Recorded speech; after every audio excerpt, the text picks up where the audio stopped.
Help me hit 7,000 subscribers. Support the video with a like and share your thoughts in the comments. I read everyone. Thank you. I'm Alden, 38, the kind of man who doesn't raise his voice unless the house is on fire. My wife, Marin, used to love that about me. She said I was her calm in a chaotic world. She said I grounded her. She said I made her feel safe. Funny how people outgrow their own words. The shift didn't happen suddenly. It was more like a dimmer switch. Each month a little darker. Each conversation a little colder. First, I chalked it up to stress. Then to the season. Then to my own overthinking. But the truth was simpler. When people stop loving you, they don't always admit it. They just let their silence do the talking. The breaking point came on a Thursday evening of all days. I'd just gotten home from work and found Marin pacing the living room. She looked rattled. Hair twisted between her fingers, eyes darting like she was searching for courage she'd misplaced. "We need to talk," she said. Those 4 words are never followed by anything good. Still, I nodded and set my keys on the table. "All right, what's going on?"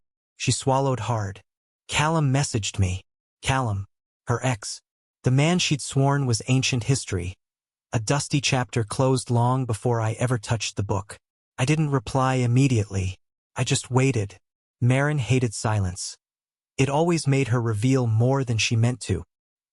"He said you were rude to him last month," she continued, "at the cafe. And he wants an apology." I frowned. That rude moment was me saying 3 words. "She's my wife." That was it. Callum had been too close, too familiar, and too confident for a man with no claim. I didn't insult him. I didn't threaten him. I just made it clear that boundaries still existed in this world. "I'm not apologizing for that," I said calmly. Her jaw tightened. "Alden, listen. He feels humiliated." "Good," I replied without heat. She flinched at that. For a second, her eyes flashed with something. Panic? Guilt? Maybe both. She walked to the window, arms crossed. "He said if you don't apologize, he's going to tell everyone you disrespected him for no reason. He's already telling people I married a controlling man." I almost laughed. "Do you believe that?" She hesitated. Too long. Far too long. When she finally turned, her voice cracked. Not with sadness, but anger. "Alden, you need to apologize. To him. Tonight." I studied her carefully. "Why does this matter so much to you?" Because I don't want things to get worse." "What things?" She didn't answer.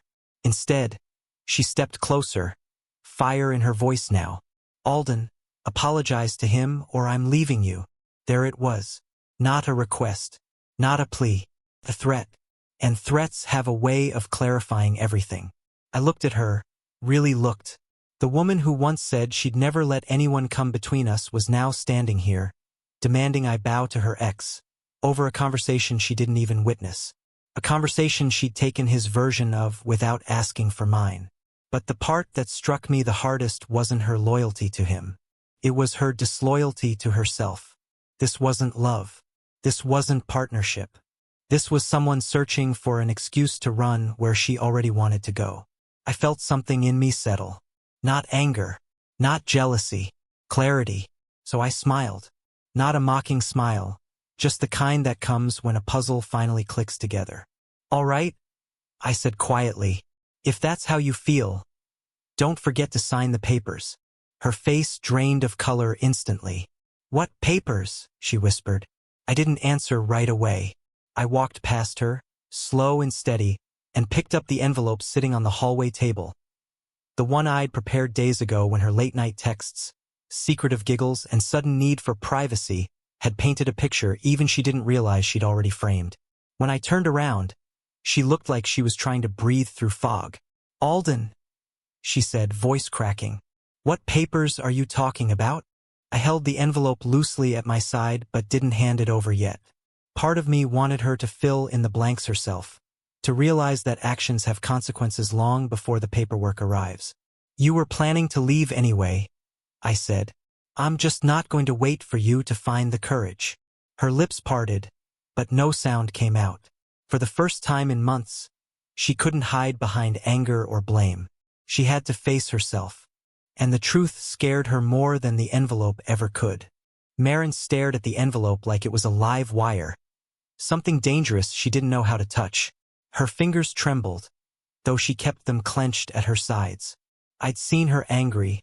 I'd seen her cold. But I had never seen her afraid of losing me. Something about that fear didn't satisfy me the way people think it should. It just made me tired. "Alden, wait," she finally managed. This isn't fair. You're overreacting." I raised an eyebrow. "Am I?" She opened and closed her mouth like she was searching for the right version of the truth. "You're talking about divorce? Over one argument." "It's not one argument," I said calmly. "It's every moment leading to it. You just picked tonight to say the quiet part out loud." She stepped closer, her voice softer, trying to shift from anger to pity. "I didn't mean it like that. I wasn't actually going to leave." "You said it," I replied. "And you meant it. You don't threaten to walk out of a marriage you want to stay in." Her eyes filled, but the tears didn't move me the way they used to. I'd learned a long time ago that some tears come from love and others come from fear of consequences. Hers were the second kind. "Alden, I don't want a divorce," she whispered. "You're being cruel." "I'm being honest," I said. "There's a difference." She blinked rapidly, like she couldn't believe I wasn't bending. I had bent for years, quietly, patiently, giving benefit of the doubt until the doubt swallowed everything. But people confuse patience with passivity, and they confuse kindness with weakness. I had been guilty of letting both run unchecked. "You didn't even ask why I talked to Callum," she said suddenly. "That matters too." "I didn't ask," I answered. "Because I already know." Her shoulders stiffened. "You don't know anything." "Then tell me," I said. "Tell me why your ex feels comfortable enough to demand apologies from your husband.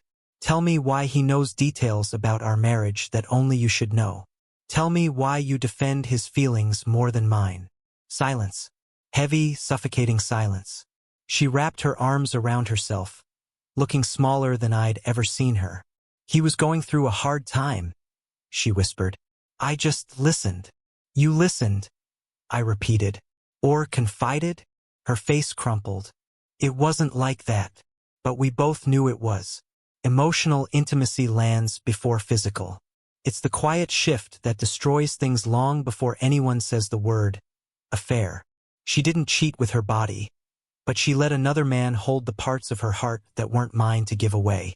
So I placed the envelope on the coffee table between us. Not close enough for her to snatch. Not far enough to pretend it didn't exist. "I'm not punishing you," I said. "I'm respecting myself." Her breathing hitched. "Alden, please. We can fix this." "How?" I asked. "By me apologizing to him? By pretending your loyalty is a matter of negotiation." She wiped her face with shaky hands. "I just got confused. I made mistakes. But I don't want to lose you." "You didn't lose me tonight," I said. "You lost me months ago.